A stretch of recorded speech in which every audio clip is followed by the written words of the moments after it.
زیره نوشته آن ماری سلینکو، جلد دوم، قسمت سوم، فرشته صلح. فصل 28. پاریس، سپتامبر 1810. نور شمع به صورتم نزدیک شد و از خواب بیدارم کرد. بلند شو دزیره، بلند شو، زود لباستو بپوش. این صدای ژان باپتیست بود که شمع به دست بالای سرم ایستاده بود. بعد شمع رو روی میز گذاشت و مشغول بستن دکمه‌های اونیفرم مارشالی شد. مگه دیوونه شدی ژان باپتیست؟ الان نصف شبه. عجله کن، گفتم اسکار رو هم بیدار کنن. میخوام پسرمونم حاضر باشه. از طبقه زیر صدای رفت و آمد و صحبت چند نفر به گوش می رسید. ایوت آهسته وارد اتاق شد. لباس خدمت خودش رو روی پیراهن خواب پوشیده بود. ژان باپتیست با بی‌حوصلگی گفت خواهش میکنم عجله کن. بعد رو به ایوت کرد. به پرنسس کمک کنید که زود لباسش رو بپوشه. من وحشت زده گفتم خدایا، اتفاقی افتاده؟ خودت میفهمی عزیزم، لباستو بپوش. متحیر و ناراحت پرسیدم چه لباسی بپوشم حالا؟ قشنگترین لباس و بهترین و قیمتی ترین لباس رو میفهمی؟ نه، هیچی نمیفهمم.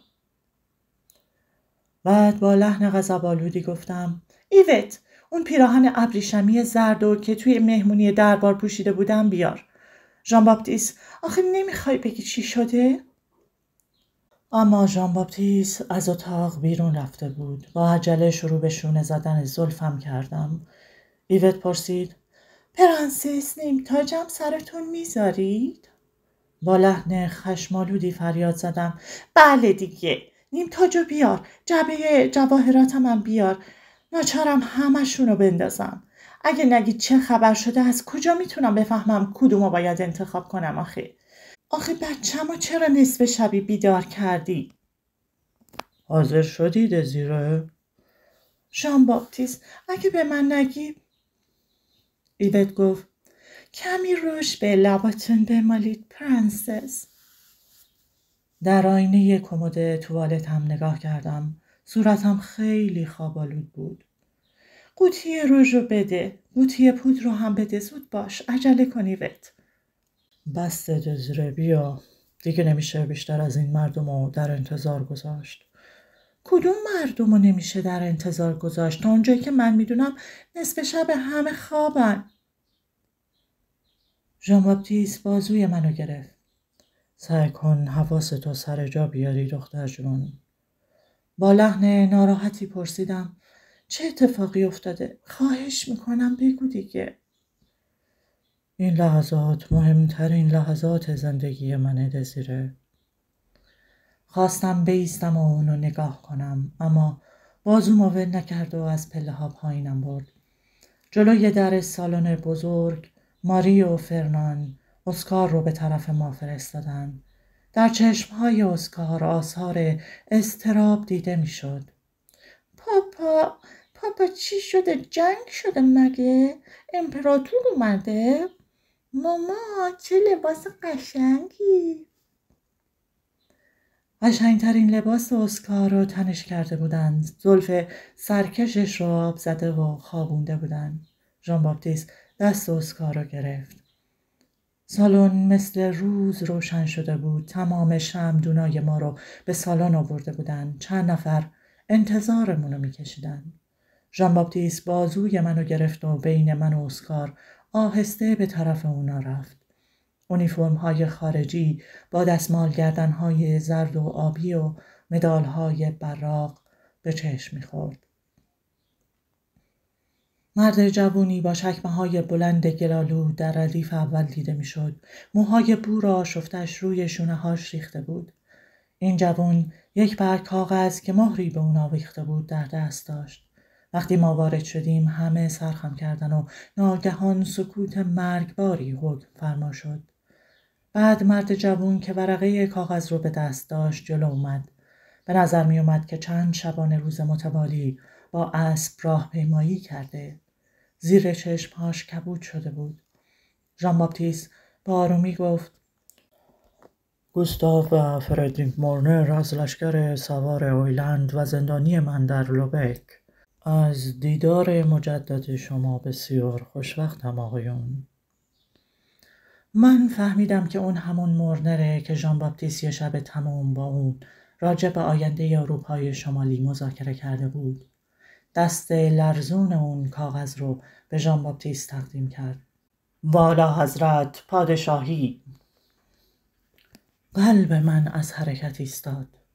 ژان باپتیست بازوی منو ول کرد و بدون شتاب کاغذ رو از دستش گرفت. والا حضرت پادشاهی به عنوان صاحب منصب وابسته به خدمت اعلی حضرت شارل 13 سوئد با کمال احترام به شما اعلام می‌دارم که مجلس دیت سوئد به اتفاق آرا پرنس دو پونته کروورو به عنوان وارث تاج و تخت تعیین کرده. اعلی حضرت شارل 13 علاقه‌مندند که پرنس دو پونته کروورو به پسر خوندگی ایشون در بیاد و از پسر محبوبش در سوئد پذیرایی کنه. اندام گوستاو فردریک مورن تکونی خورد. زیر لب گفت: معذرت میخوام، من چند روزیه که با اسب مسافرت کردم. و مرد مسنی که سینه‌اش از مدال‌های متعدد پوشیده شده بود به تندی بازوی او رو گرفت. مورنر دوباره قد راست کرد و بر جای ایستاد. اجازه بفرمایید آقایون رو به والا حضرت پادشاهی معرفی کنم. ژان باپتیست با سر اشاره خفیفی کرد. سفیر ما در پاریس، فیلد مارشال کنت هانس هنریک فن انسن. مرد مسن پاشنه پا رو به هم کوبید. صورتش منقبض بود. ژان باپتیست با اشاره سر با او تعارف کرد. شما فرماندار کل پومرانی بودید، درسته؟ و در گذشته برای دفاع از پومرانی با کمال شجاعت در مقابل من می جنگیدید. مورنر ادامه داد: کلونل وارد. با هم آشنا هستیم. کنت براهه عضو سفارت ما در پاریس. مرد جوانی که چندی پیش اونو دیده بودم سر فرود آورد. بارون فرینستورف، آجودان فیلد مارشال کنت فن اسن. فرینستورف با تبسم گفت: یکی دیگه از اسرای شما در لوبک والا حضرت. مورنر و فرینستورف و براهه جوان نگاه خودشون رو به صورت ژان باپتیست دوخته بودن. گره بر ابرو انداخته بود. صورت فیلدمارشال فن اسن بدون حالت بود. فقط لبها را به هم می فشرد. چنان سکوتی حکم فرما شده بود که صدای افتادن قطره‌های موم آب شده از سر شمع‌ها هم شنیده می شد. ژان باپتیست نفس عمیقی کشید. من این تصمیم دیت سوئد رو با کمال میل قبول می کنم. نگاه خودش رو به سن، رقیب مغلوب خودش، خدمتکار پیر یک پادشاه سال خورده بدون اولاد دوخته بود. با هیجان اضافه کرد: من از والا حضرت پادشاه شارل 13 و ملت سوئد برای اعتمادی که نسبت به من ابراز داشتن بسیار تشکر می کنم و قسم یاد می کنم که تمامی سعی خودم رو به کار ببرم تا شایسته این اعتماد باشم. کنت فن اسن سرخم کرد و سایرین هم در مقابل ژان باپتیست خم شدند. اسکار که تا اون موقع از جا تکون نخورده بود حرکت عجیبی کرد. یه قدم جلو رفت و نزدیک سوئدی ها ایستاد. بعد به طرف ما رو کرد و دست براهه جوان رو که شاید 10 سال بزرگتر از او بود گرفت و در برابر پاپا و مامانش سرخم کرد. ژان باپتیست دست منو گرفت و در میون انگشت‌های خودش فشرد. من و پرنسس از شما متشکریم که برای اولین بار این پیغام رو به ما رسوندید. و بعد صدا زد: فرنان، بطری هایی رو که روز تولد اسکار خریدم اینجا بیار. سر برگردوندم و با نگاه ماری رو جستجو کردم. خدمتکاران ما در آستانه در ایستاده بودند. مادام لافلوت با لباس گرانبهای شب که شاید فوشه براش خریده خم شد و ادای احترام کرد. ندیمه من که برام کتاب میخوند هم خم شد. ایوت گریه میکرد، فقط ماری از جا تکون نمیخورد. روی پیراهن نخیش یک کت پشمی به تن کرده بود. البته اون به اسکار لباس پوشونده بود و البته که فرصت نکرده بود لباس مناسب بپوشه. با قیافه بیمناکی در گوشه‌ای دست به سینه ایستاده بود. آهسته گفتم: ماری، شنیدی؟ ملت سوئد تاج و تخت سوئد رو به ما تقدیم میکنه. این تاج و تخت مثل مال جولی و ژوزف نیست. خیلی با اونا فرق داره ماری. ماری، من میترسم. اوژنی. صداش وحشت زده بود. یه قطره اشک روی گونه ماری با وفای من لغزید و برای ادای احترام در برابر من خم شد. ژان باپتیست به بخاری دیواری تکه کرد و کاغذی رو که مورنر به او تقدیم کرده بود خوند. فلد مارشال کنت فن اسن با قیافه جدی به طرف اون رفت و گفت: اینها شرایط لازم برای پذیرش ولیعهدی والا حضرت. ژان باپتیست سر برداشت. خیال میکنم خود شما بیش از 1 ساعت نیست که از انتخاب من مطلع شدید. شما در موقع این جریانات در پاریس بودید آقای فلد. من متاسفم که فلد مارشال با تعجب ابروها رو بالا برد. از چه چیزی متاسفید والا حضرت؟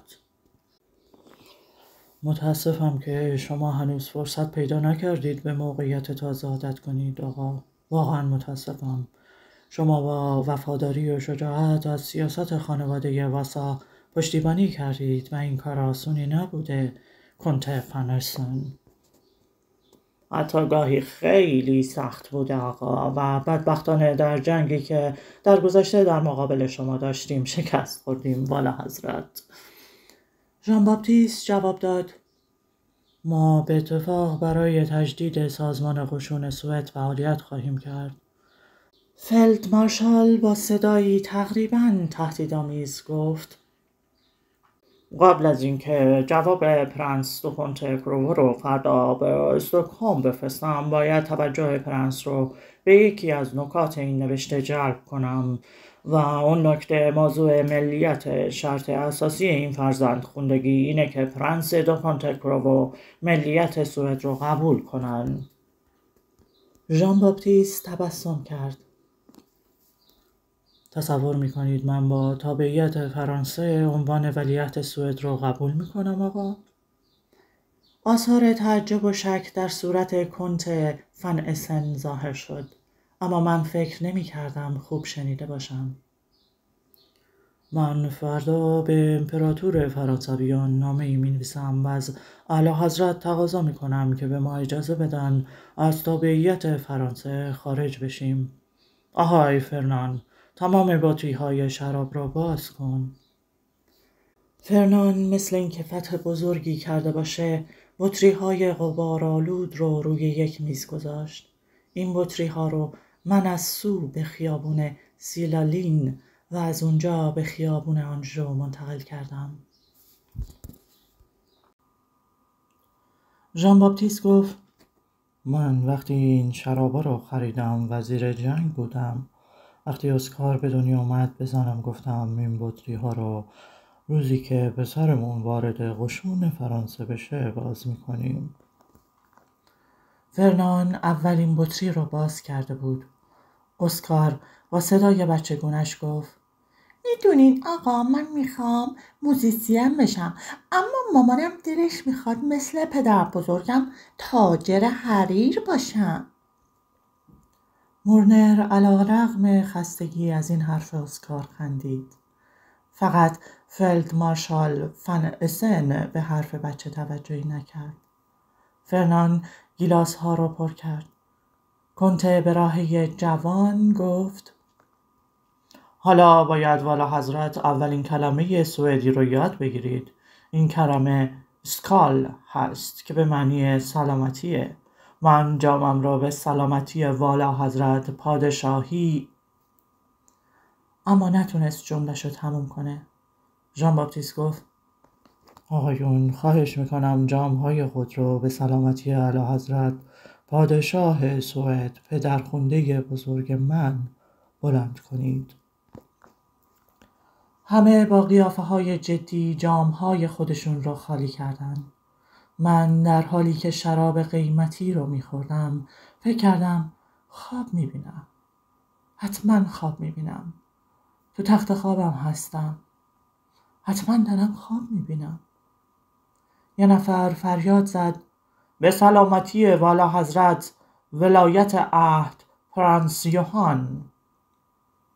صدا از اطراف بلند شد: هان اسکالو. معنای این کلمات چیه؟ شاید کلمات سوئدیه. من روی کاناپه کوچیک نزدیک بخاری نشسته بودم. نیمه شب من از خواب بیدار کردن که بگن پادشاه سوئد میخواد شوهرمو به پسرخوندگی قبول کنه. شوهر من به این ترتیب ولیعهد سوئد میشه. من همیشه خیال میکردم که فقط بچه‌های کوچیک رو میشه به پسرخوندگی قبول کرد. سوئد نزدیک قطب شمال. استکهلم، شهری که آسمونش مثل یه ملافه شسته سفیده. فردا پرسون در روزنامه شرح این واقعه رو خواهد خوند.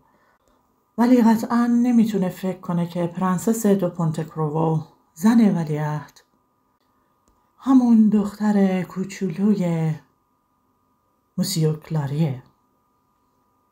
اسکار گفت: مامان، این آقاها میگن که حالا اسم من دوک دو سودرماندله. گونه‌هاش از فرط هیجان قرمز شده بود. ماری، میدونی که این بچه نباید شراب خالص بخوره. یکم آب توش بریز. اما ماری توی اتاق نبود. مادام لافلوت با احترام فراوون گیلاس اسکار رو از دستش گرفت. کی گفته عزیزم دوک دو سودرماندل؟ بارون فرنستروف فوراً گفت: در سوئد همیشه برادر ولیعهد این عنوان رو داره، اما چون مردد موند و رنگش قرمز شد. ژان باپتیست جمله اونو تموم کرد: اما چون ولیعهد خیال نداره برادرش رو به سوئد ببره، این عنوان به پسرش تعلق میگیره. برادر من در پو زندگی میکنه و من مایل نیستم تغییر محل بده. کنته براهه گفت: من تصور میکردم که والا حضرت برادر ندارم. من برادرم رو مجبور کردم که حقوق بخونه تا ناچار نشه مثل مرحوم پدرم تمام عمر منشی یک وکیل باشه. برادر من وکیل مدافع آقایون.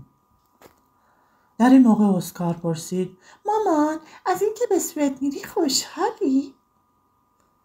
ناگهان سکوت عمیقی در اطراف ما حکم فرما شد.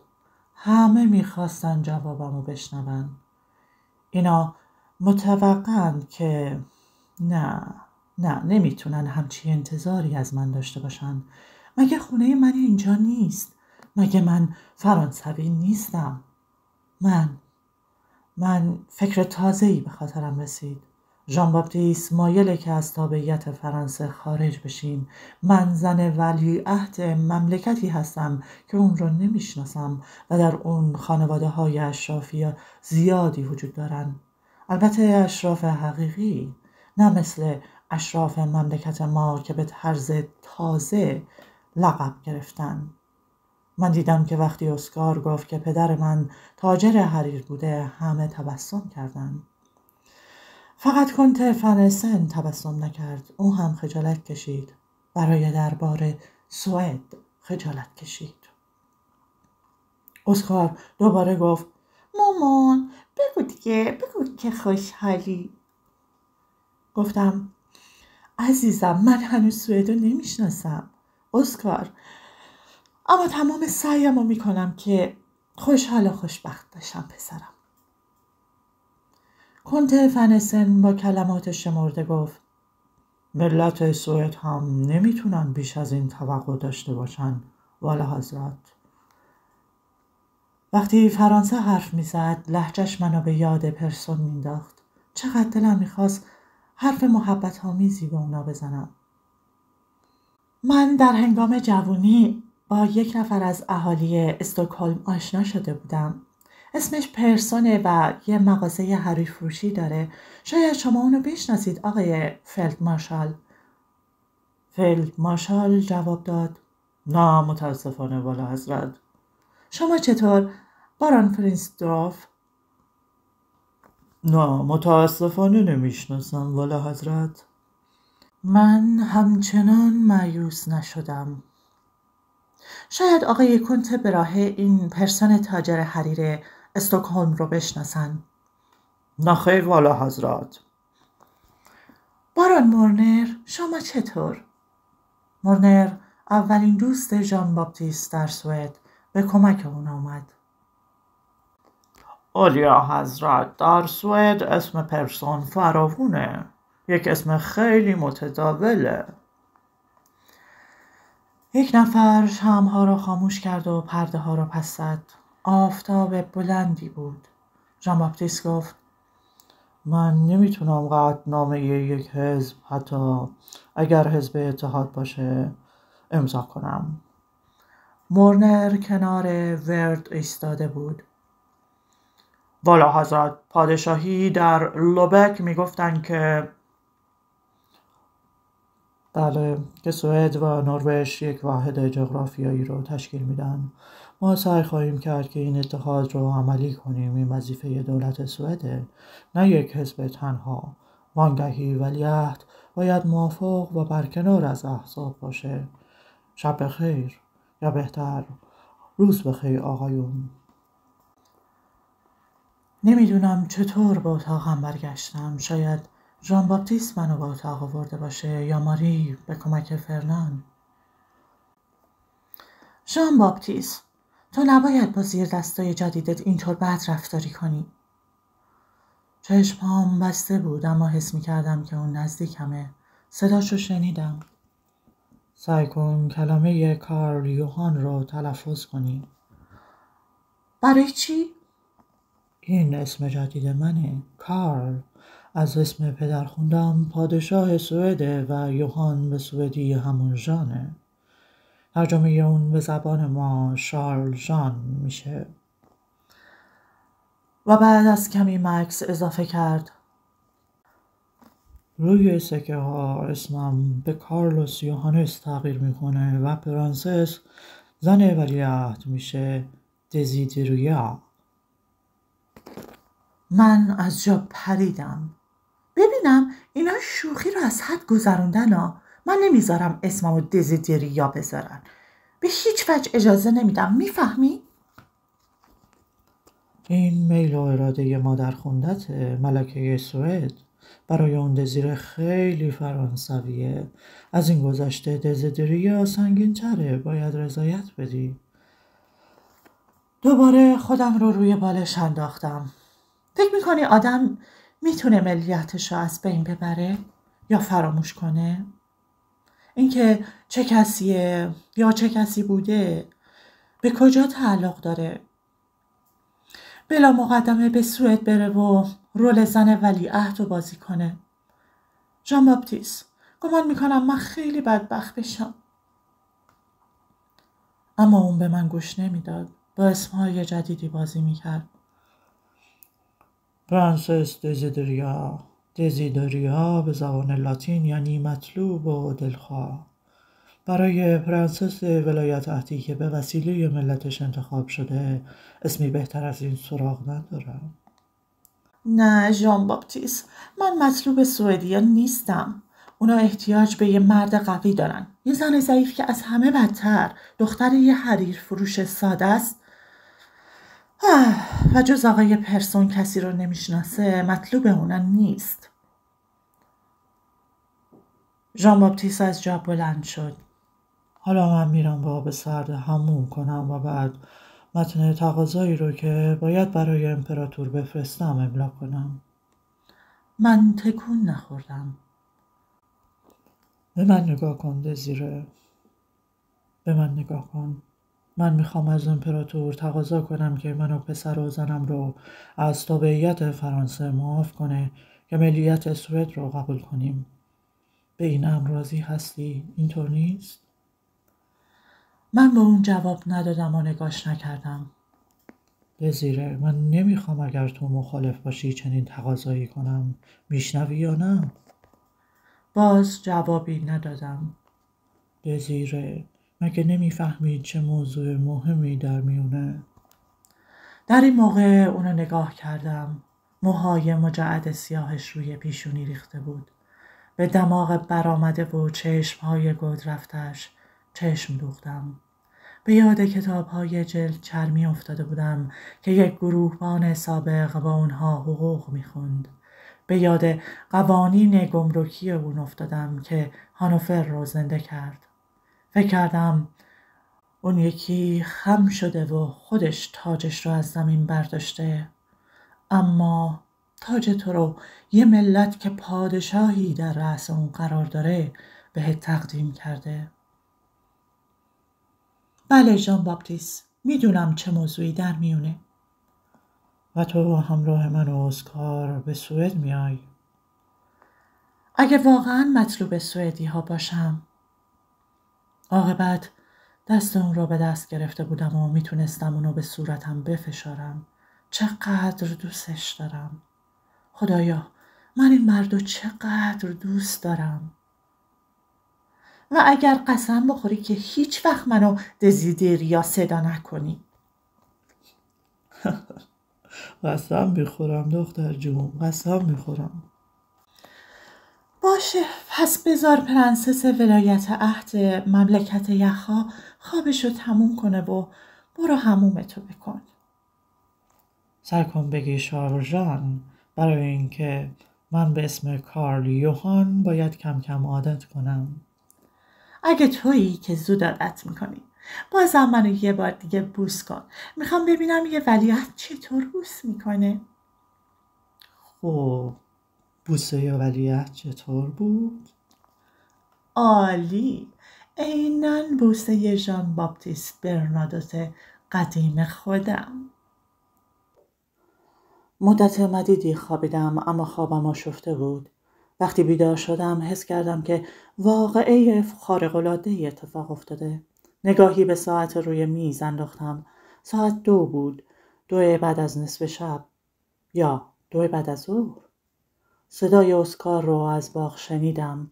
بعد صدای مرد ناشناسی به گوشم خورد. روشنایی روز از لای پرده ها به اتاق نفوذ می کرد. چطور شده که تا حالا خوابیدم؟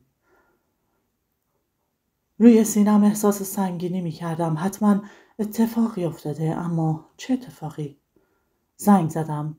مادام لافلوت و ندیمه کتابخون با هم وارد شدن و تعظیم کردند. والا حضرت، به چیزی نیاز دارید؟ ماوقع را به یادم آوردم. فکر کردم کاش بیدار نمی شدم. هیچ چیز نمی فهمیدم. به هیچ چیز فکر نمی کردم و فقط می خوابیدم. مادام لافلوت گفت ملکه اسپانیا و ملکه هلند پرسیدن که چه موقع والا حضرت پادشاهی میتونید اونها رو بپذیرید؟ شوهرم کجاست؟ والا حضرت پادشاهی در اتاق کارشون با این آقایون سوئدی مشغول مذاکره هستن. اسکار با کی داره تو باغ بازی میکنه؟ والا حضرت با کنت براهه تو بازی میکنن. چی؟ کنت براهه؟ مادام لافلوت با تبسم شعف‌آلودی گفت کنت جوان سوئدی. ندیمه کتابخون من اضافه کرد اسکار یکی از شیشه های اتاق نهارخوری رو شکست. مادام لافلوت گفت شکستن شیشه سفید خوشبختی میاره. گفتم نزدیک از گرسنگی غش کنم. ندیمه کتاب خونم باز خم شد و از اتاق بیرون رفت. مادام لافلوت پرسید: به فرستادگان اولیا حضرتین ملکه های اسپانیا و هلند چه جوابی بدم؟ خیلی گرسنم و سرم درد میکنه. غیر از خواهرم هیچ کس رو میل ندارم ببینم. به ملکه هلند بگید خودت یه چیزی بگید دیگه. حالا دلم میخواد تنها باشم. مادام لافلوت باز خم شد و بیرون رفت. تعظیم اینها منو دیوونه کرده. باید این خم و راست شدن رو قدغن کنم. بعد از صبحونه یا نهار نمیدونم اسمشو چی بذارم. از جا بلند شدم. ایوت وارد شد و در برابر من خم شد. گفتم: منو تنها بذار. بعد ساده ترین لباسم رو پوشیدم و جلوی کمد توالتم نشستم. دزیدریا، پرنسس ولایت عهد سوئد، دختر حریر فروش سابق مارسی و زن ژنرال سابق فرانسه، هرچه پیش من عزیزه ناگهان سابق شده. درست 2 ماه دیگه به سن 30 سالگی میرسم.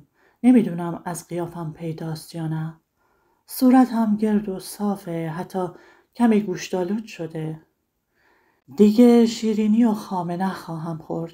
چینهای خیلی کوچیکی اطراف چشمام دیده میشه. اما گمان میکنم این علامت طبیعت بانشات و خندونمه. دهنمو گشاد کردم، سعی کردم بخندم. چینهای کوچیک بزرگتر شدن. با خنده تکرار کردم: دزیدریا، چه اسم زشتی. من مادر شوهرمو ندیدم، اما میگن مسئله مادر شوهر مسئله بغرنجیه. مادر خونده شوهر شاید از مادر شوهر اصلی یکم بهتر باشه. اسم مادر خونده شوهر رو نمیدونم و نمیفهمم چرا سوئدی ها ژان باپتیست رو به عنوان ولیعهد تعیین کردن. پنجره رو باز کردم و نگاهی به باغ انداختم. اسکار فریاد زد: شما توپا میندازید توی بوته های گل سرخ مامان. آقای کنت براهه جوان فریاد زد: والا حضرت باید توپ رو توی هوا بگیرن. حاضری؟ براهه توپ رو با شدت پرتاب کرد و اسکار در حالی که نزدیک بود به زمین بیفته اونو گرفت و فریاد زد: خیال میکنید منم بتونم مثل پاپا جنگ کنم و فاتح بشم؟ براهه فرمان داد: توپ رو محکم بندازی. توپ اسکار به سینه براهه خورد. اون رو گرفت و در حالی که دوباره به طرف اسکار مینداخت گفت: والا حضرت خیلی محکم میندازن. توپ درست میون بوته گل سرخ و گلهای درشت پاییزی اون افتاد. من یکایک این گلها رو میشناسم و از چند روز پیش به اونها انس گرفتم. اسکار گفت: مامان اگه بفهمه عصبانی میشه ها. بعد چشمها رو به طرف پنجره های اتاق من بلند کرد و منو دید. مامان بیدار شدی؟ کنت براهه سرخم کرد. من میل دارم با شما کمی صحبت کنم کنت براهه. حالا وقت دارید؟ فوراً اقرار به گناه کرد.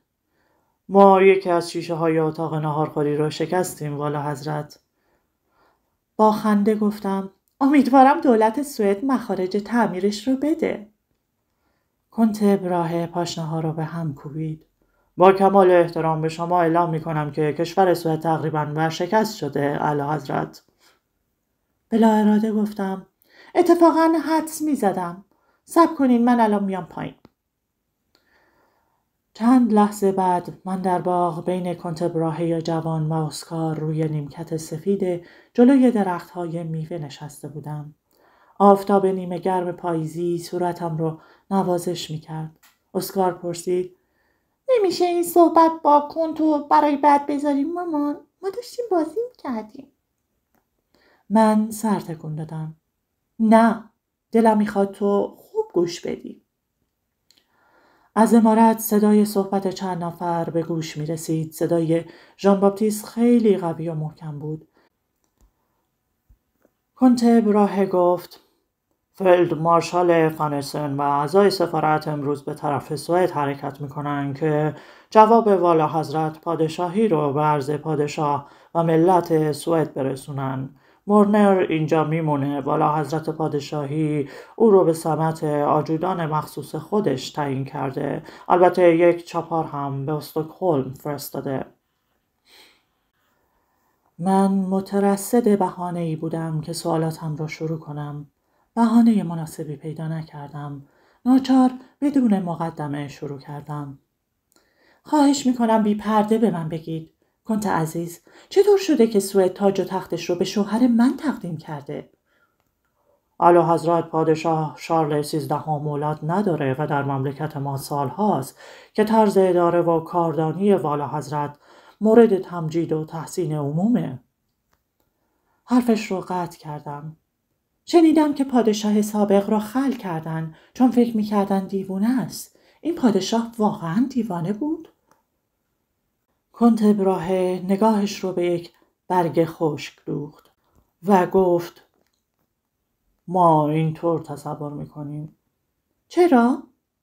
پدرش گوستاو خیلی عجیب بود. میخواست سوئد رو به عظمت گذشته خودش برسونه و اون رو در ردیف ممالک مقتدر درجه اول دراره و به روسیه حمله کرد. طبقه اشراف و تمام صاحب منصبان با این عمل مخالف بودند. گوستاو برای اینکه به اشراف ثابت کنه که تصمیم درباره صلح و جنگ فقط در ید اختیار پادشاه، به طرف طبقه پایین رو کرد. به طرف کی رو کرد؟ به طرف کسبه، صنعتگران، دهقانان و به طور خلاصه به طرف طبقه غیر اشرافی. بعد چی شد؟ بعد دید که فقط طبقه سوم و چهارم به اون نماینده فرستاده بودن، اختیارات زیادی به او داد و پادشاه به جنگ با روسیه ادامه داد. سوئد در این موقع مقدار متنابعی مقروض بود و نمیتونست مخارج تسلیحات خودش رو تامین کنه. به این جهت طبقه اشراف تصمیم گرفتن مداخله کنن و کنت براهه با هیجان ادامه داد. و بعد واقعه مهمی اتفاق افتاد. در یک بال ماسک ناگهان عده‌ای با ماسک‌های سیاه پادشاه را احاطه کردن و یک گلوله به طرف شلیک کردن. به سختی مجروح شد و از پا در اومد. فیلد مارشال فانسن براهه به طرف صداهای مبهمی که از عمارت به گوش می رسید اشاره کرد. بله، اسن با وفا او رو در بغل گرفت. بعد از مرگ او برادرش یعنی پادشاه فعلی ما به سمت نایب السلطنه معین شد. وقتی پادشاه جوان گوستاو چهارم به حد رشد رسید به تخت نشست، اما متاسفانه معلوم شد که او هم دیوانه است. این همون پادشاهی نیست که خیال میکرد از جانب خدا مأموریت داره امپراتور فرانسویان رو از میون ببره؟ کنت براهه با اشاره سر جواب مثبت داد. چشم به برگ زرد دوخته بود.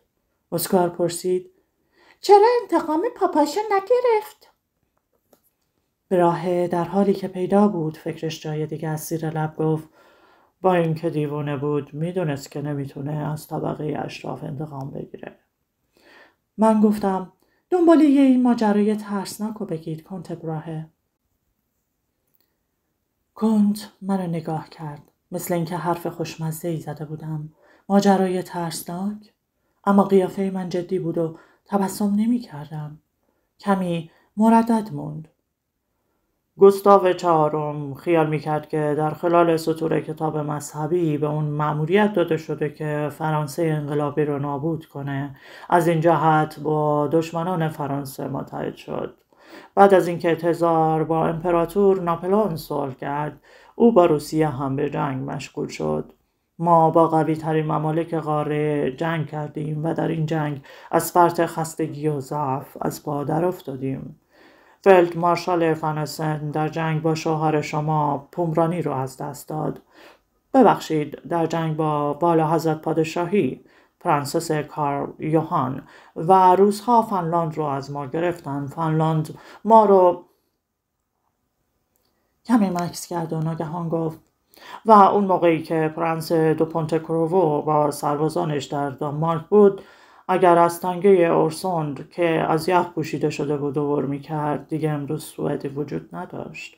خانم، والا حضرت، ما یک مملکت قدیمی هستیم، خسته و درمانده از جنگ، اما علاقه داریم استقلالمون رو پابرجا نگه داریم. براهه دندونها رو در لبها فرو برده بود. این کنته براهه که از یک خانواده قدیمی سوئده، جوون واقعا زیباییه. صاحب منصبان ما تصمیم گرفتن به این سیاست بی‌معنی خاتمه بدن. سال گذشته روز 13 مارس گوستاو چهارم رو در قصر سلطنتی استکهلم توقیف کردند. دیت تشکیل شد و اون رو از سلطنت خلع کرد. سلطنت به عموی او یعنی پدرخوانده والا حضرت پادشاهی واگذار شد. این گوستاو دیوونه حالا کجاست؟ خیال میکنم در سوئیس باشه. یه پسرم داره، اینطور نیست؟ بله، پسری به اسم گوستاو داره. دیت او رو هم از هر گونه حقی به تاج و تخت محروم کرده. چند سال داره؟ سن والا حضرت اسکار. کنته براهه برگ خشک رو برداشت، از جا بلند شد و اون رو در میون انگشتهاش خورد کرد. بشینید و بگید ببینم گناه این گوستاو کوچیک چیه؟ کنته براهه شانه بالا انداخت. هیچ، اما به اون نمیشه اعتماد کرد. ملت میترسن که این دیوانگی ارثی باشه و در تمام اعضای خانواده یواسا مشترک باشه. این خانواده سلطنتی خیلی قدیمیه و از بس بین خودمون ازدواج کردن نسل اونها خراب شده. خانواده یواسا برای سوئدی ها زیادی قدیمیه. اون خواسته که سوئد رو به عظمت قدیمیش برسونه و مملکت رو در این کار ورشکست کرده. حتی به طبقه پایین رو آورده و با این کار اشراف نقاب سیاه اون رو با یک گلوله روانه عدم کردن. پادشاه فعلی هیچ وقت بچه دار نشده؟ براهه با هیجان گفت شارل 13 و ملکه الیزابت شارلوت پسری داشتن، اما این پسر سالها پیش مرده. اعلی حضرت وقتی به سلطنت رسید ناچار بود جانشینی برای خودش تعیین کنه و به عنوان جانشین پرنس دو گوستنبرگ رو برادر زن پادشاه دانمارک انتخاب کرد.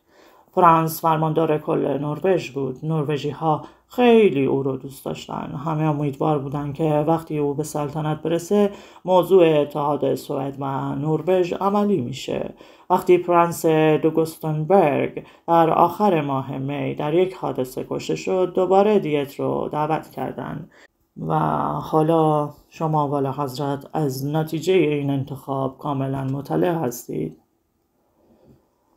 من با ملایمت گفتم نتیجه رو میدونم، ولی بگید ببینم جریان دقیق این انتخاب چی بود؟ والا حضرت میدونید که پرنس دو پونتکروو والا حضرت ولیعهد سابقا چند نفر از صاحب منصبان سوئدی رو در لوبک اسیر کرده بودن. بله در جریان هستم. 2 نفر از اونها امروز پیش ژان باپتیست هستن. این بارون مورنر که غبارآلوده راستی امروز موفق نشد حموم کنه و بارون فری. براهه گفت بله، مورنر و بارون فرینسدورف. در اون موقع پرنس دو پونتکروو این صاحب منصبان جوان رو به شام دعوت کرد و به اونها فهموند که اوضاع آینده اروپای شمالی از چه قراره. به عنوان یک مرد سیاسی و با در نظر گرفتن نقشه اروپا صحبت کرد. صاحب منصبان ما به سوئد برگشتن و از اون موقع در محافل قشون بیش از پیش این عقیده رواج پیدا کرد که برای نجات سوئد به مردی مثل پرنس دو پونتکروو احتیاج داریم. اونچه در این مورد میشه گفت همینه والا حضرت. شما گفتید بعد از مرگ اوگوستنبرگ دیت رو دعوت کردین. در این جریان طبقه اشراف چه نقشی بازی کردن و چه عکس‌العملی داشتن؟ این طبقه اشراف قدیمی که هیچ وقت حاضر نیست ببینه به طبقه های دیگه اختیاراتی داده شده، نظرش چیه؟ کنت براهه در چشمهای من نگاه کرد. اغلب افراد جوان طبقه اشراف صاحب منصبان قشون هستند خانم. ما بدون نتیجه سعی کردیم از فنلاند و پومرانی دفاع کنیم. افکار پرنس دو پونتکرووا به ما حرارت میداد. سعی کردیم بستگان خودمون رو با نقشه خودمون موافق کنیم و بعد از قتل همه ما به خوبی فهمیدیم که اگر شخصیت بزرگی به عنوان وارث تاج و تخت معین نشه، به کلی از دست میریم. بعد از قتل؟ بازم قتلی اتفاق افتاد؟ شاید والا حضرت اطلاع ندارید که مارشال کنت اکسل فرسن در مراسم تجهیز جنازه پرنس دوگستنبرگ کشته شد. این قتل در معبر عام نزدیک قصر سلطنتی اتفاق افتاد. فرسن؟ کنت فرسن؟ اون کیه؟ براهه تبسم کرد. معشوق ملکه متوفا ماری آنتوانت، همون مردی که سعی کرد ملکه بیچاره لویی 16 رو از فرانسه فراری بده، ولی تمام مسافرین رو در وارن توقیف کردن. کنت فرسن تا دم مرگ انگشتر ماری آنتوانت رو به دست داشت. داستان غم‌انگیزیه والا حضرت. من با حال آشفته گفتم شما جز داستانای غم‌انگیز برای من تعریف نمی کنید کنت براهه. هرقدر بیشتر از استکهلم صحبت می کنید این شهر به نظرم غمگین تر میاد. فکر کردم واقعا عجیبه. ماری آنتوانت یه معشوق سوئدی داشته. چقدر دنیا کوچیکه. خب حالا به من بگید که کنت فرسن رو چرا کشتن؟ برای اینکه یکی از مخالفین متعصب فرانسه فعلی بود، چون آگوستنبرگ میخواست قبل از اینکه سوئد به کلی ورشکست بشه به هر قیمت که شده با فرانسه صلح کنه. شایع شد که کنت فرسن ولیعهد رو مسموم کرده. البته شایعه پوچ و بی اساسی بود. پرنس دوگستنبرگ از اسب سقوط کرده بود، اما مردم عامی که فرسن رو مخالف مذاکرات صلح میدونستن در خیابون به اون حمله کردن و به ضرب سنگ اونو کشتن. کنت به استقبال جنازه آگوستنبرگ میرفت. چقدر وحشتناک! در اون حوالی از افراد گارد کسی نبود؟ براهه با لحن آرومی گفت از افراد گارد در دو طرف خیابان بودن، اما از جاشون تکون نخوردن. حتی شایع بود که پادشاه از این توطئه اطلاع داشته و برای جلوگیری از اون هیچ اقدامی نکرده. فرسن مخالف سیاست بی‌طرفی ما بود.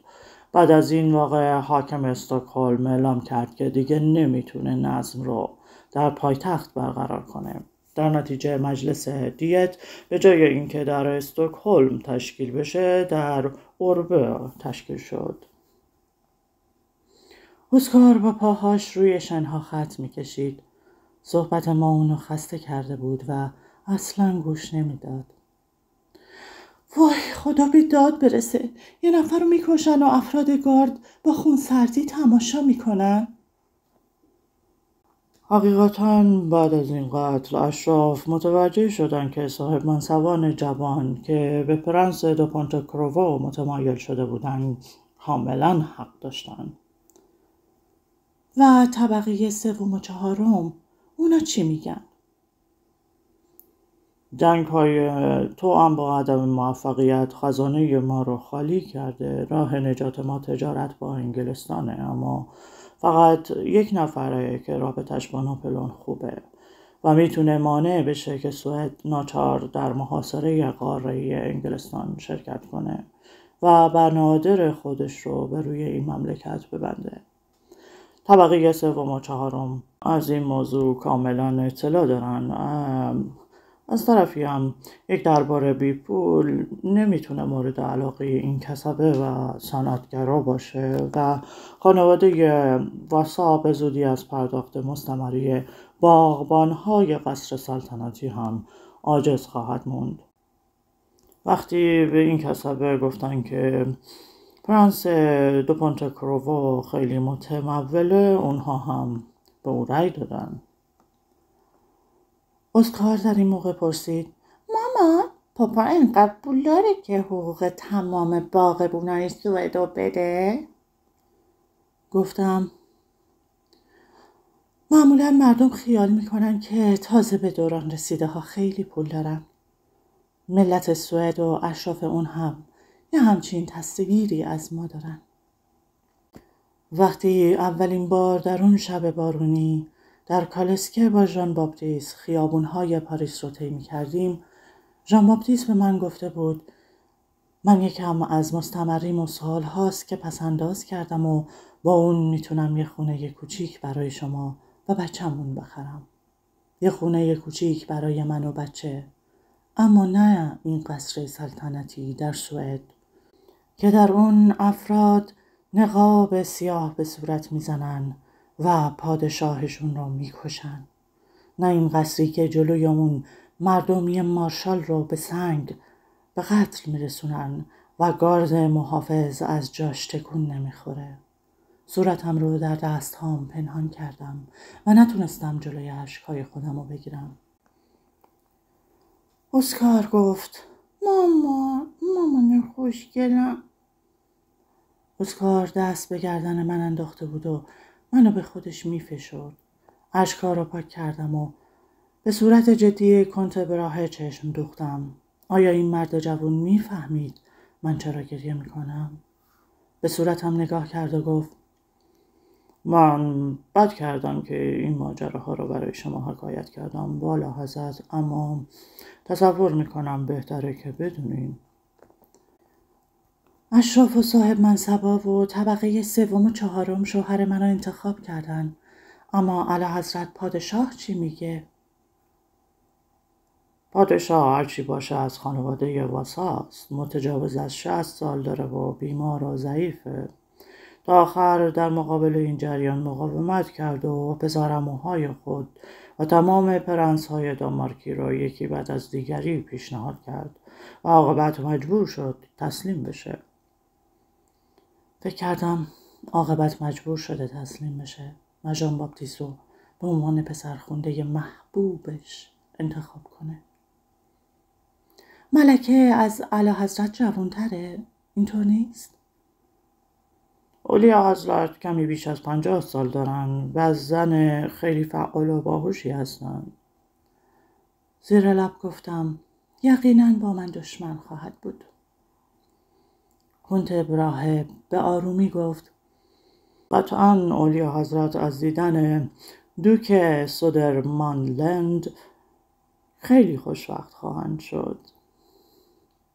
منظورش اسکار بود.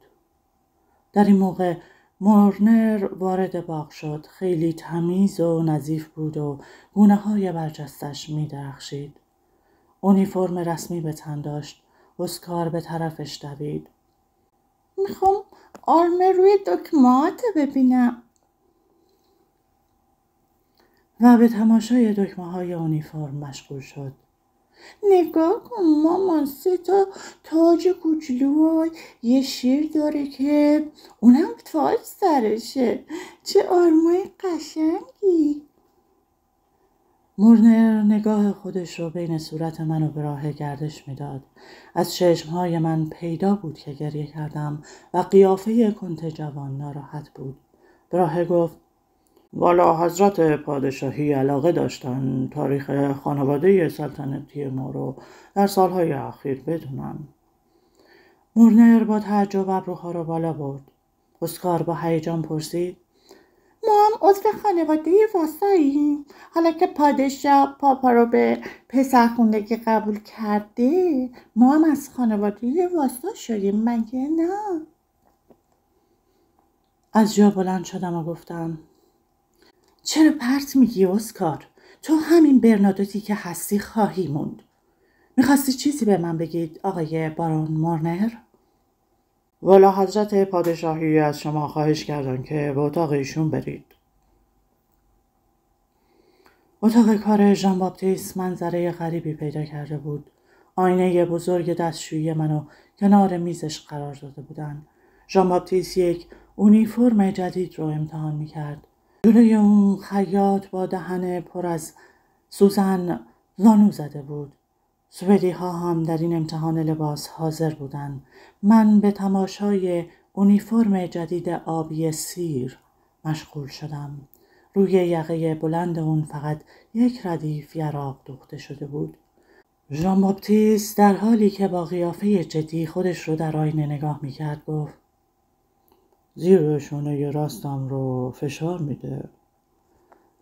3 خیاط در آن واحد به شونه راست اونیفرم حمله بردن و زیر بغلش رو شکافتن و از نو سنجاق زدن. ژان باپتیس پرسید: کنت فنسن، نگاه کنید اونیفرم من عیبی نداره؟ با این سوال تمام سوئدی ها به حرکت در اومدن. اسن سر تکون داد، اما فریستورف دستش رو روی شونه ژان باپتیس کشید و گفت: از والا حضرت پادشاهی معذرت میخوام. بعد دست به پشت ژان باپتیس کشید و گفت: مثل اینکه اینجا یک چین اضافی هست. 3 خیاط با دقت پشت اونیفرم رو معاینه کردن و عیبی در اون ندیدن. حرف آخر رو فرنان زد: آقای مارشال، اونیفرم شما هیچ عیبی نداره. کنت فان اسن، کمربند لطفاً. ژان باپتیس معطل نشد. به دست خودش شال زرد و آبی رو از کمر کنت که با قیافه گرفته بر جای ایستاده بود باز کرد و به کمر خودش بست. متاسفم، اما باید بدون شال کمر به سوئد برگردید. من برای ملاقات فردا به اون احتیاج دارم و در پاریس نمیتونم از این شالها پیدا کنم. به محض ورود به استکهلم 3 شال مارشالی سوئد رو برام بفرستید. در این موقع بود که منو دید. این اونیفرم سوئدیه، به من میاد یا نه دزیره؟ من با اشاره سر جواب مثبت دادم. گفت: ما برای ساعت 11 فردا به تیولقی ارسال شدیم. من تقاضای ملاقات از امپراتور کرده بودم. میل دارم تو هم با من بیایی دزیره. اسن، شال رو باید روی کمرم ببندم یا زیر اون؟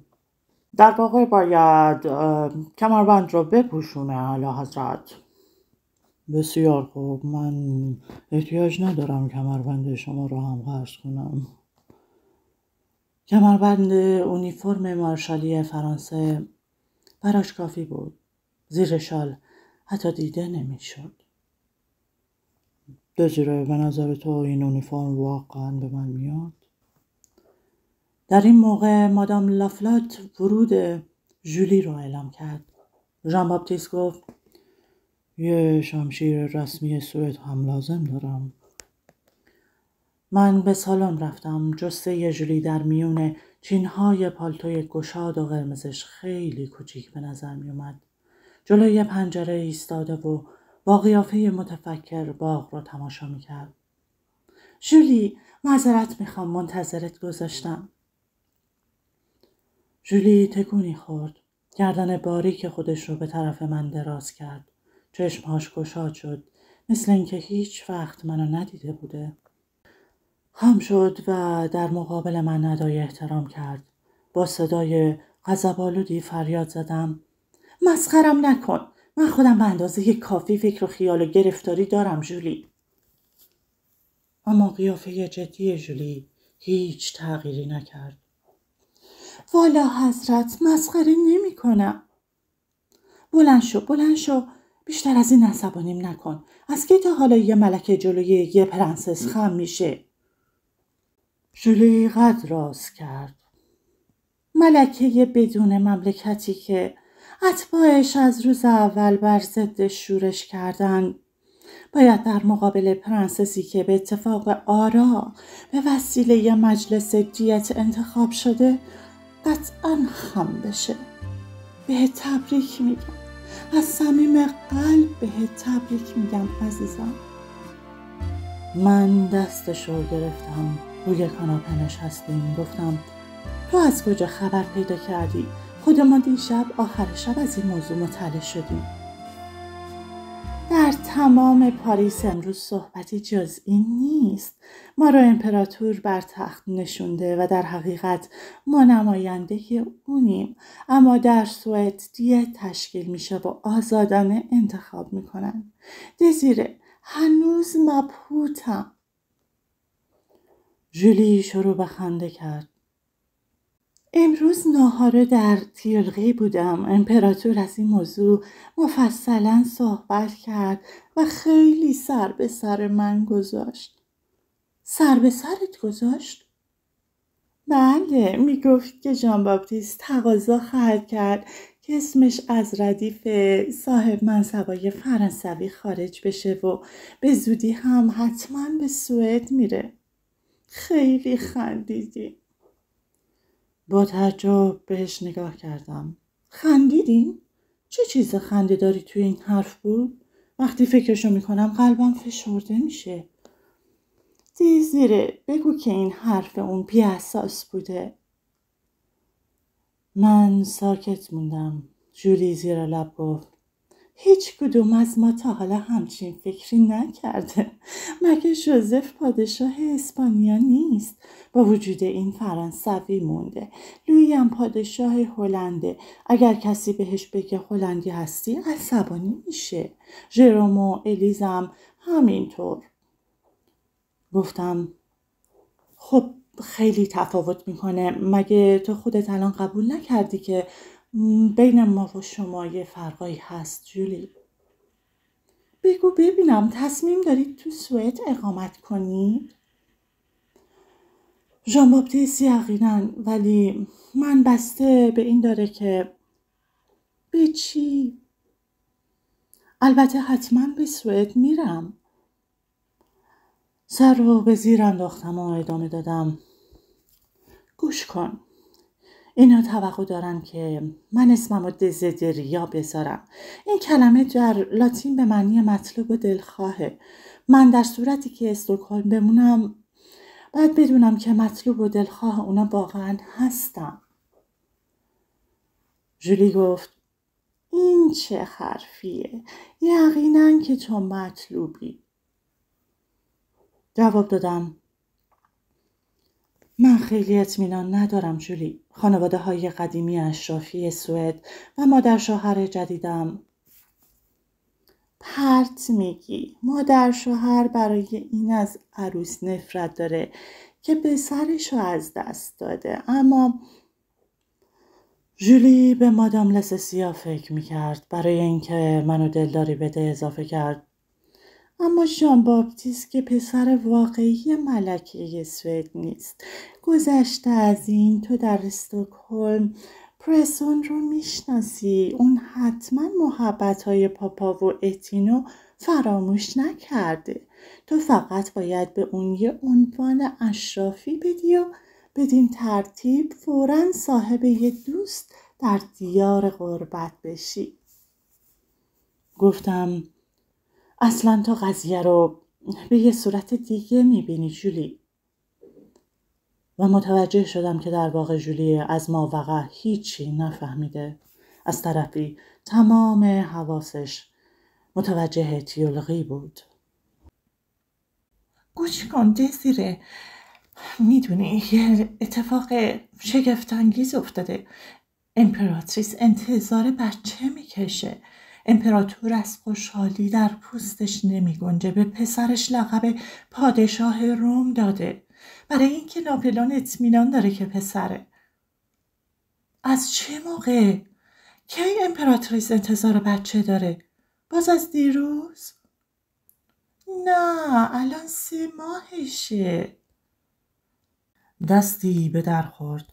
مادام لافلوت وارد شد و گفت این آقایون سوئدی ها که امشب به استکهلم برمیگردن میخوان والا حضرت پادشاهی اجازه مرخصی بهشون بده.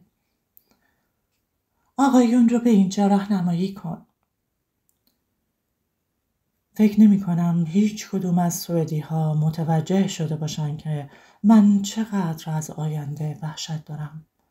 به طرف فیلد مارشال فنسن، یکی از باوفاترین طرفداران خانواده واسا، دست دراز کردم. از من اجازه مرخصی گرفت و گفت: خداحافظ، به امید دیدار در استکهلم والا حضرت. وقتی جولی رو مشایعت می کردم با کمال تعجب به راهی جوون رو در راه رو دیدم. مگه شما به اتفاق فیلد مارشال فنسن برای تهیه مقدمات ورود شوهر من به استکهلم نمیرید؟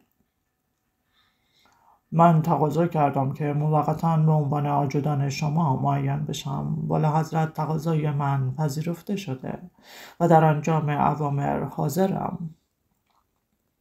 این جوون بلندقد، این جوونی که فقط 19 سالشه، با چشمهای سیاه براق و موهای مجعد کنت مانیوس براهه، پسر یکی از اشرافی ترین و مغرورترین خانواده های سوئد و آجودان مخصوص مادمازل کلاری، دختر یک حریر فروش مارسی.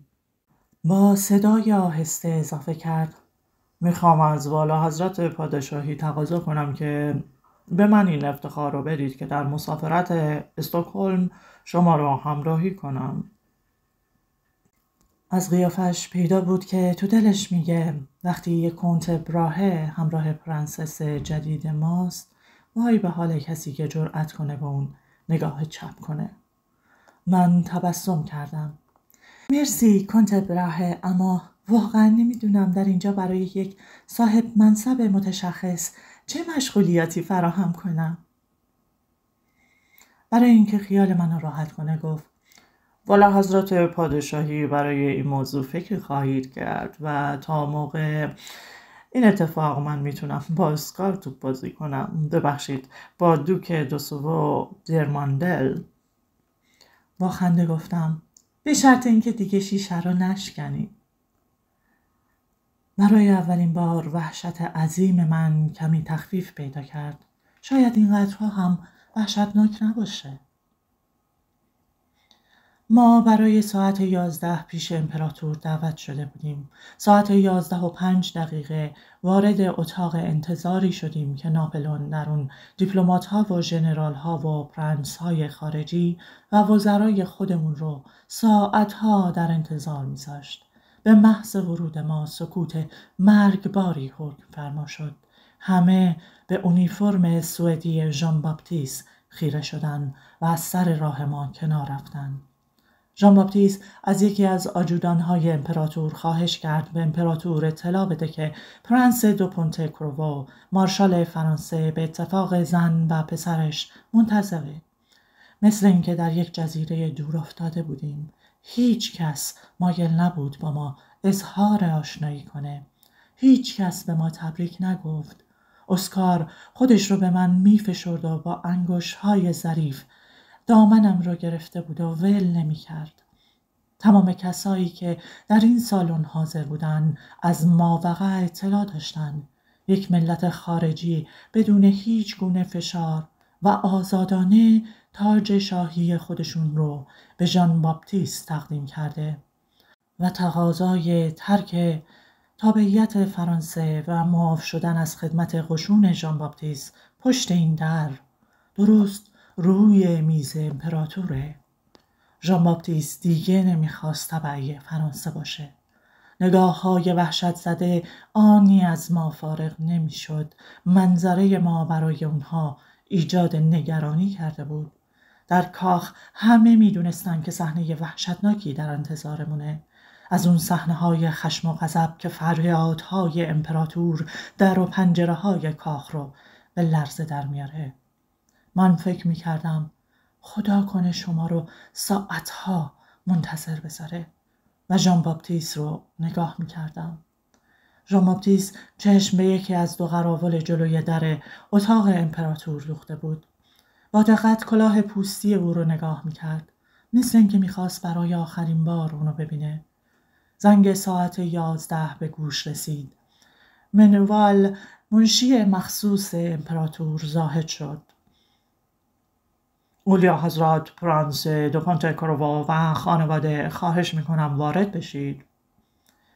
اتاق کار امپراتور سالن بزرگیه که میز در انتهای اون قرار داره و فاصله میون در ورودی و این میز خیلی زیاد به نظر می رسید.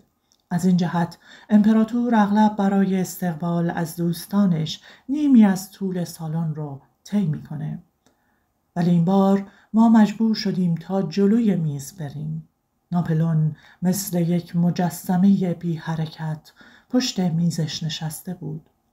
من در حالی که دست اسکار را به دست داشتم و صدای به هم خوردن مهمیزهای ژان باپتیست را پشت سرم میشنیدم به طرف میز رفتم. خطوط صورت اون رو تشخیص میدادم. ناپلئون ماسک سزارش رو بر چهره زده بود. فقط چشمهاش می‌درخشید. کنت تالیران و دوک دوبونه‌بوان و وزیر فعلی روابط خارجی دوک کادور پشت سر او ایستاده بودند و پشت سر ما منوال روی پنجه پا راه می اومد. عاقبت هر سه ما جلوی میز بزرگ رسیدیم. اسکار بین ما بود. من خم شدم و ادای احترام کردم. امپراتور از جاش تکون نخورد و چشم از ژان باپتیست بر نداشت. در اعماق چشمهاش آتش خصومت آماده زبانه کشیدن بود. ناگهان به تندی از جا برخاست. صندلیش سرنگون شد. پشت میزش قد برافراشت و فریاد زد: چطور جرأت میکنید با این لباس مضحک جلوی امپراتور و فرمانده خودتون حاضر بشید آقای مارشال؟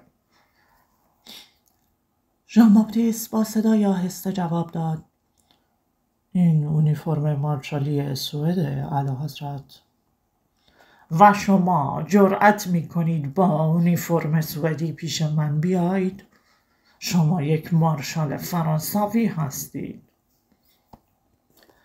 ناپلئون به طوری فریاد میکشید که آویزهای بلوری چلچراغ به لرزه در اومده بود. ژان باپتیست باز با صدای آروم گفت: من فکر میکردم که اعلیحضرت به اونیفرم مارشال ها زیاد اهمیت نمیدن، چون البته چند بار مارشال مورو پادشاه ناپل رو با اونیفرم های غیر عادی و خیلی خیلی عجیب در دربار دیدم. ضربه کاری بود. این مارشال مورو حرکات بچگانه زیاد داره. به کلاهش پر شترمرغ میزنه، به بلوزش مروارید آویزون میکنه و شلوارهای سواری اون یراق دوزی شده. شوهر خواهر ناپلئون به لباس توجه خاصی داره. امپراتور همیشه از این موضوع میخنده و ایرادی بهش نمیگیره.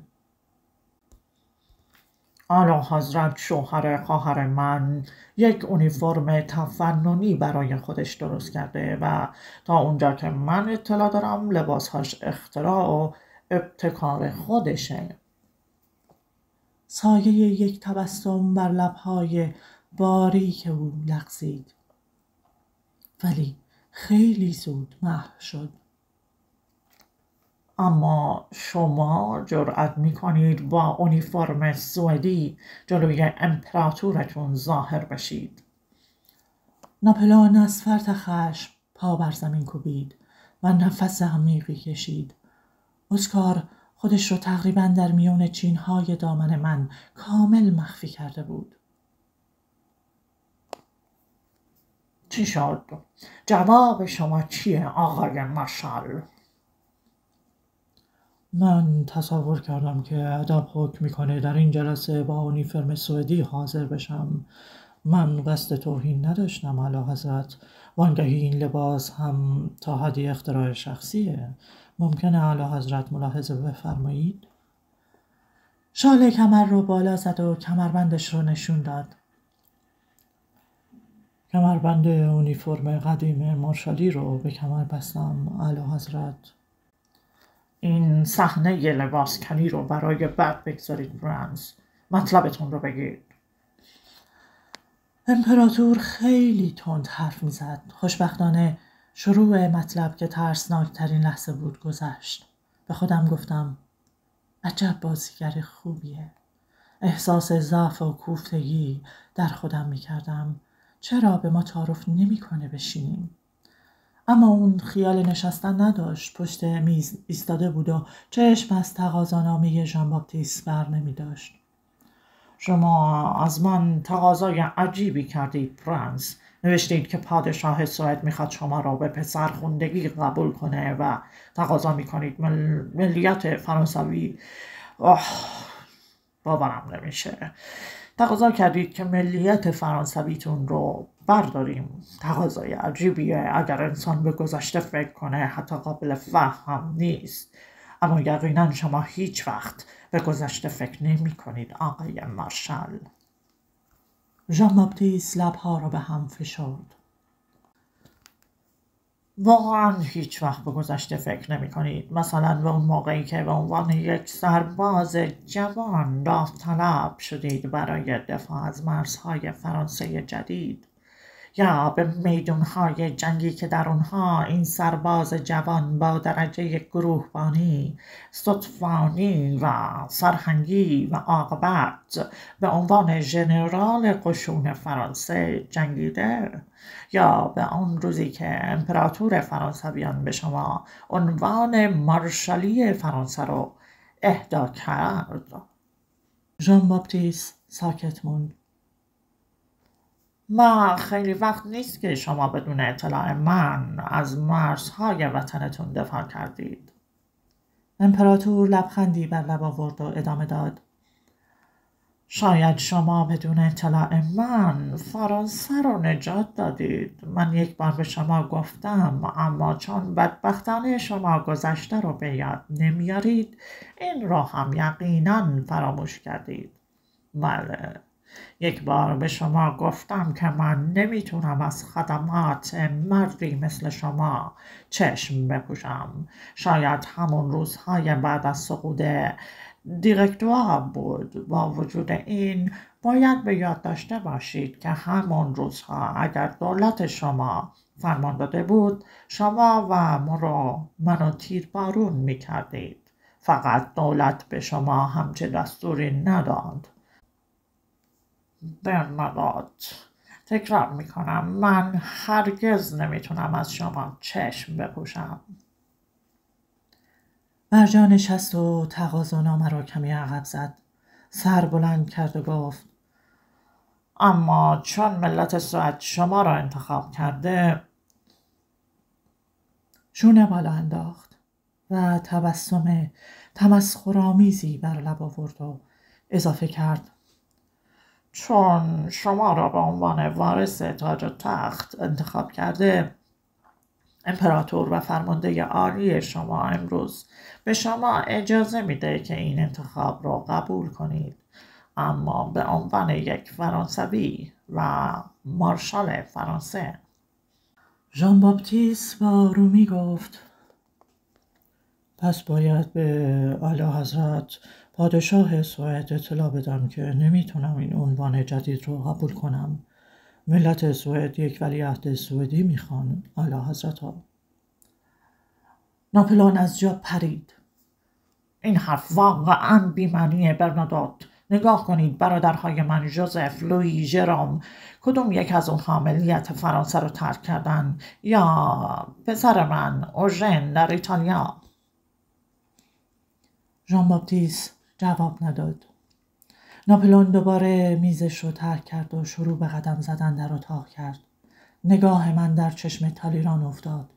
کشیش سابق به عصای خودش تکیه کرده بود. سر پا ایستادن طولانی او رو خسته کرده بود.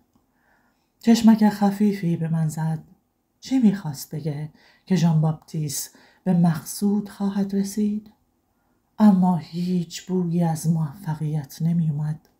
ناگهان امپراتور جلوی من ایستاد و با صدای متأثری گفت پرنسس، فکر میکنم شما اطلاع ندارید که افراد خانواده سلطنتی سوئد همه دیوانه هستند. پادشاه فعلی حتی نمیتونه یک جمله حرف بزنه و برادرزاده‌اش رو هم برای این خلق کردن که مغز معیوبی داره.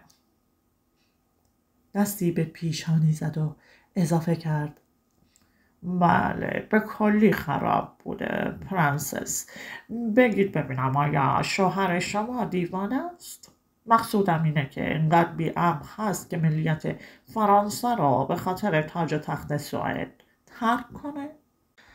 ژان باپتیست با صدای برنده‌ای گفت: خواهش میکنم در حضور من به اولیا حضرت شارل 13 سوئد توهین نکنید.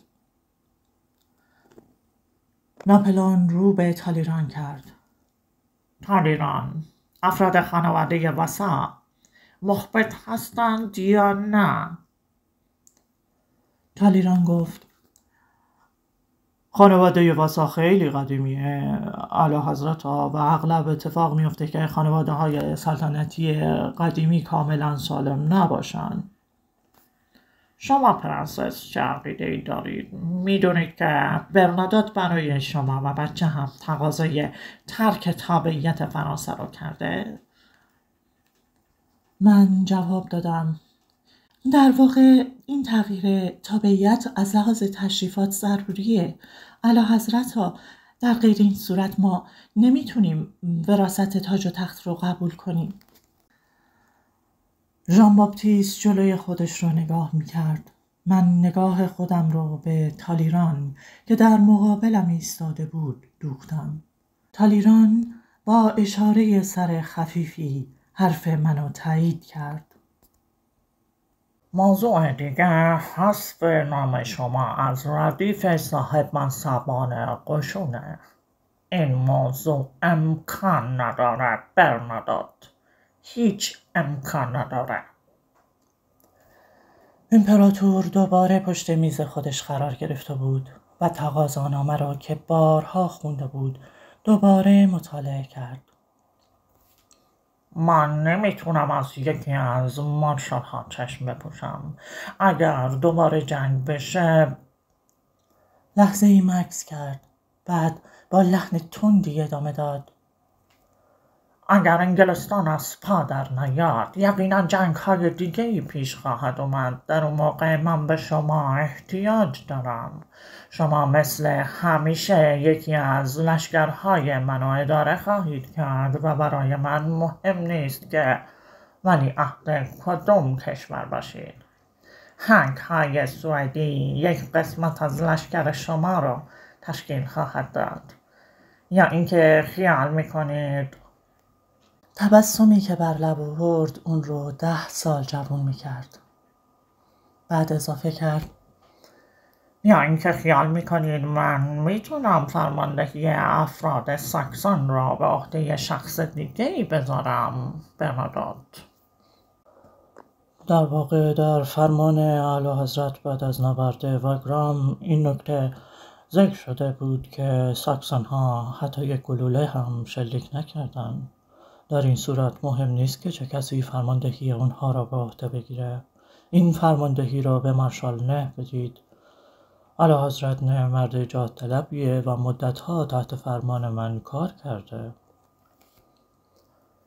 این ساکسون ها بودن که واگرام را فتح کردن و من تصمیم ندارم فرماندهی قوای شما را به نه بسپارم.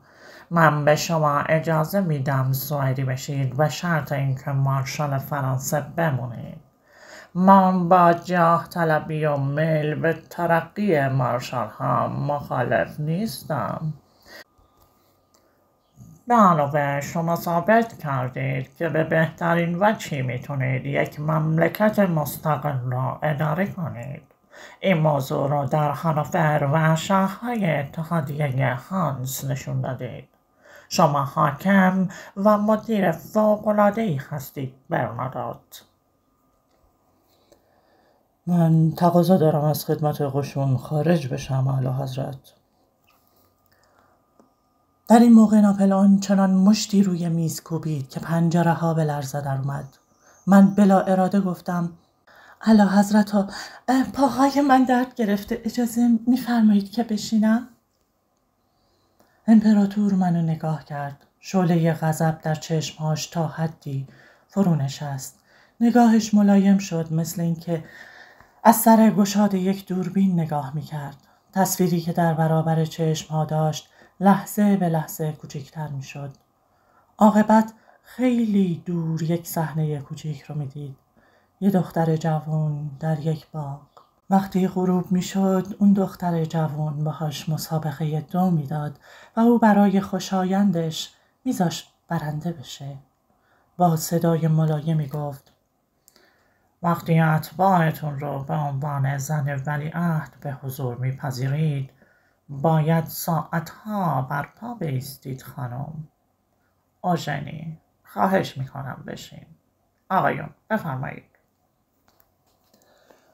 همه ما دور میز اون نشستیم. خب کجا بودیم؟ شما میخواید از قشون فرانسه خارج بشید پرنس دو پونتکرووا. اگر اشتباه نکنم میخواید به عنوان دوست با قشون ما همکاری کنید، نه به عنوان مارشال فرانسه، اینطور نیست؟ در این لحظه آثار دقت و نگرانی در قیافه وزیر امور خارجه ظاهر شد. پس منظور ناپلئون از ابتدا همین بود؟ منظورش تأمین اتحاد با سوئد بود؟ باید بدونید که اگر من برای تشریفات به میل شما تن بدم، برای اینه که مانعی رو از سر راه پیشرفت یکی از مارشال هم بردارم. ملت سوئد برای اثبات دوستی خودشون نسبت به فرانسه فکر بسیار خوبی کردن و یکی از مارشال های منو به ولیعهدی انتخاب کردن. اگر قبل از انتخاب با من مشورت میکردن، برای اثبات اهمیتی که برای اتحاد سوئد و فرانسه قائلم، یکی از برادرهام رو پیشنهاد میدادم.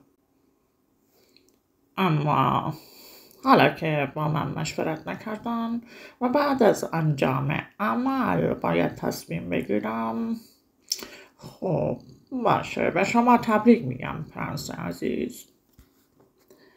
اسکار آهسته گفت: مامان اونقدر هم بدجنس نیستا.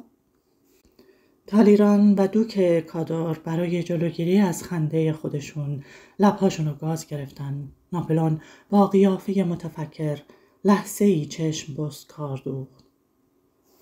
و من برای این پسر تعمیدی خودم یک اسم شمالی انتخاب کردم. اون موقع در شنهای سوزان مصر بودم. و شروع به خنده صداداری کرد و دستی روی رون ژان باپتیست زد. زندگی مسخره است برنادوت. و به من گفت: شما خبر دارید پرنسس که اولیا حضرت منتظر پسری هستند؟ با اشاره سر تایید کردم و گفتم: ما در خوشحالی شما شریکیم اعلی حضرت. ناپلئون دوباره اسکار رو نگاه کرد. من میفهمم که شما ناچار باید سوئدی بشید. برنادوت و همه مراسم و تشریفات رو باید انجام بدیم. حتی بچه باید سوئدی بشه. شنیدم که اون پادشاه دیوانه پسری هم داره. نباید این پسر رو از نظر دور کرد. برنادوت میفهمی که؟ من فکر کردم حالا شروع به دخالت در نقشه های آینده ما کرده. منوال نقشه ممالک شمالی رو بده. نقشه های بزرگ دو نیم کره‌ای که در کنار میز اون قرار داره بازیچه‌ای بیش نیست. وقتی موضوع مهمی در میونه رئیس دفتر نقشه های بزرگ رو میاره. بیاید نزدیکتر برنادوت. ژان باپتیست روی دسته صندلی ناپلئون نشست. ناپلئون نقشه رو باز کرد و اون رو روی زانو پهن کرد. من فکر کردم یقیناً بارها هر دو در چادرهای فرماندهی اینطور پیش هم نشستن و تصمیم گرفتن. برنادوت، سوئد محاصره قاره‌ای رو رعایت نمی‌کنه. اینجا گوتنبرگ. در اینجا عمته انگلیسی خالی میشه و به استارسوند در پومرانی سوئد حمل میشه و از اونجا به طور پنهانی به آلمان فرستاده میشه. تالیران گفت: و البته به روسیه اعلیحضرت. متحد من تزار روسیه متاسفانه به این موضوع اهمیتی نمیده و در روسیه همه امچه انگلیسی به فروش میرسه. به هر حال برنادوت، اصل و ریشه این درد سوئده. شما باید در اونجا نظم را برقرار کنید و لازمه که به انگلستان اعلان جنگ بدید. منوال نکات برجسته مذاکرات را یادداشت میکرد. تالیران ژان باپتیست را نگاه کرد. دوک دوکادار با قیافه راضی گفت: سوئد خط محاصره را محکم خواهد کرد. تصور میکنم که ما میتونیم به پرنس دو پونتکرووا اعتماد کنیم. ژان باپتیست ساکت موند. امپراتور پرسید: چیزی به نظرتون میرسه پرنس؟ در این موقع ژان باپتیست چشم از نقشه برداشت. البته با تمام وسایلی که در اختیار داشته باشم برای حفظ منافع سوئد اقدام خواهم کرد. برای حفظ منافع فرانسه چطور؟ سوال امپراتور صریح و روشن بود. ژان باپتیست از جا بلند شد. نقشه ممالک شماری رو با دقت لوله کرد و به دست منوال داد.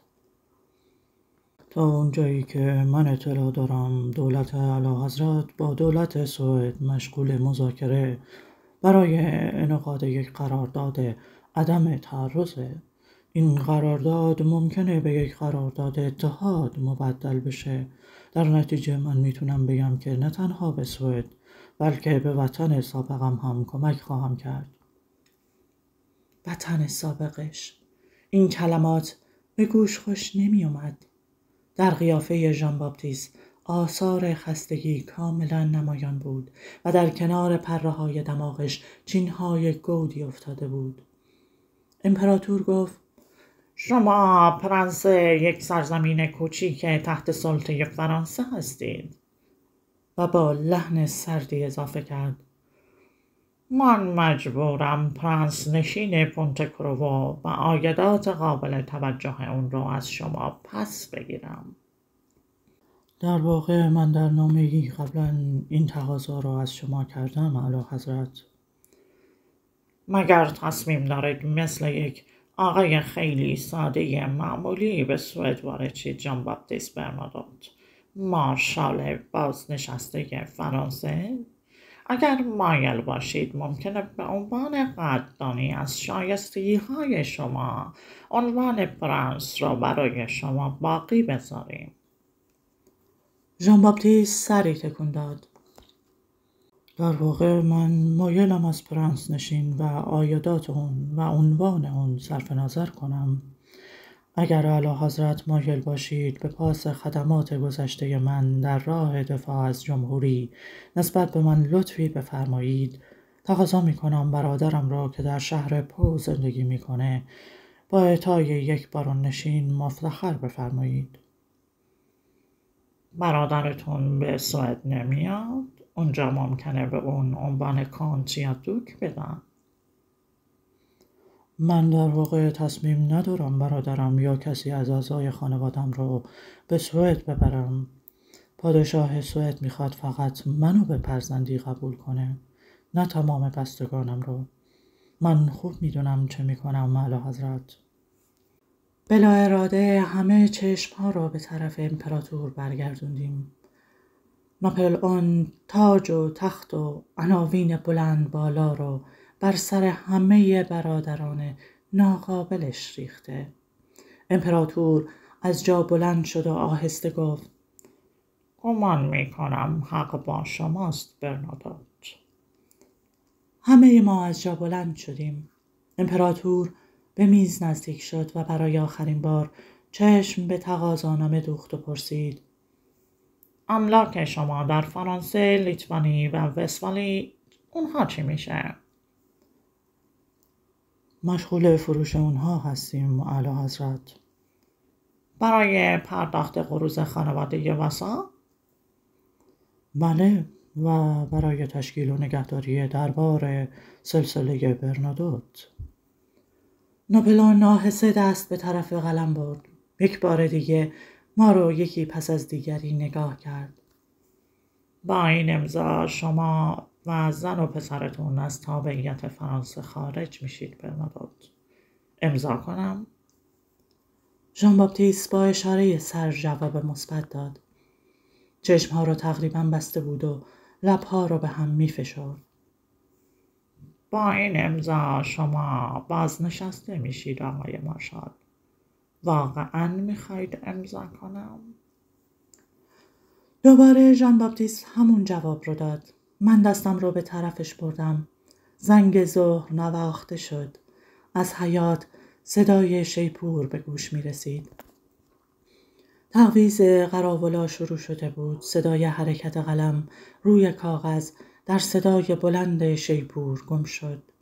این بار ما به تنهایی راه دراز از میز تا در سالن رو طی نکردیم. ناپلئون ما را مشایعت کرد. دست رو روی شونه اسکار گذاشته بود. منوال در اتاق انتظار را کاملا باز کرد. دیپلمات ها و ژنرال ها و پرنس های خارجی و وزرای ما تا کمر خم شدند. امپراتور خطاب به اونها گفت: مایلم که شما هم با من به والا حضرتتون پادشاهی ولیعهد و پرنسس ولایت عهد سوئد تبریک بگید. همینطور به پسر تعمیدی من. اسکار با کلمات شمرده‌ای گفت: من دوک دو سوو در مانلند هستم. ناپلئون اضافه کرد: و پسر تعمیدی من دوک دو سوو در مانلند. در راه مراجعت ژان باپتیست در گوشه کالسکه ساکت نشسته بود. همه ساکت بودیم و لزومی نداشت که افکار خودمون رو برای همدیگه بگیم. در خیابون آنشو عده‌ای مردم کنجکاو جمع شده بودند. یک نفر از اونها فریاد زد: زنده باد برنادوت! زنده باد برنادوت!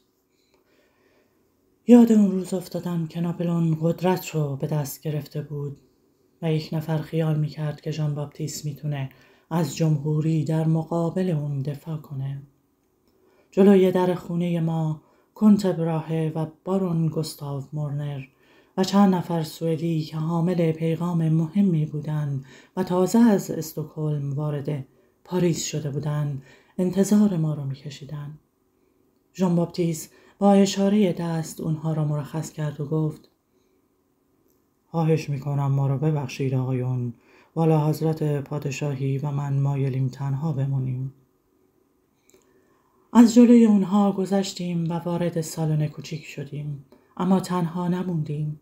از روی یکی از صندلی‌های راحتی سایه لاغری بلند شد. فوشه دوک ترانت بود. وزیر پلیس مورد غضب واقع شده.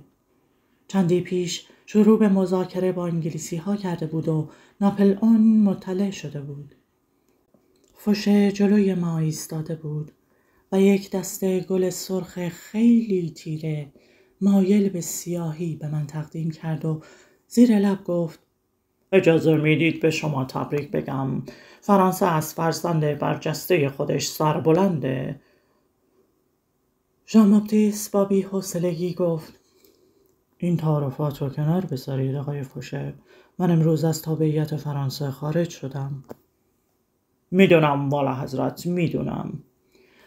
در حالی که گلها رو از دست اون میگرفتم گفتم: پس معذرت میخوام، ما الان هیچ کس رو نمیتونیم بپذیریم. وقتی تنها موندیم پهلو به پهلو روی کاناپه نشستیم، مثل اینکه راه درازی رو طی کرده باشیم. بعد از مدتی ژان باپتیست بلند شد و به طرف پیانو رفت و در حالی که حواسش جای دیگه بود با یک انگشت روی کلیدهای پیانو زد. آهنگ مارسیز به گوش رسید. فقط با یک انگشت میتونست بزنه و جز مارسیز چیز دیگه‌ای بلد نبود. با لحن قاطعی گفت: امروز من ناپلئون رو برای آخرین بار در عمرم دیدم. و انگشت زدن روی کلیدهای پیانو رو ادامه داد. اما فقط یک بند سرود رو میزد و باز دوباره همون رو تکرار میکرد.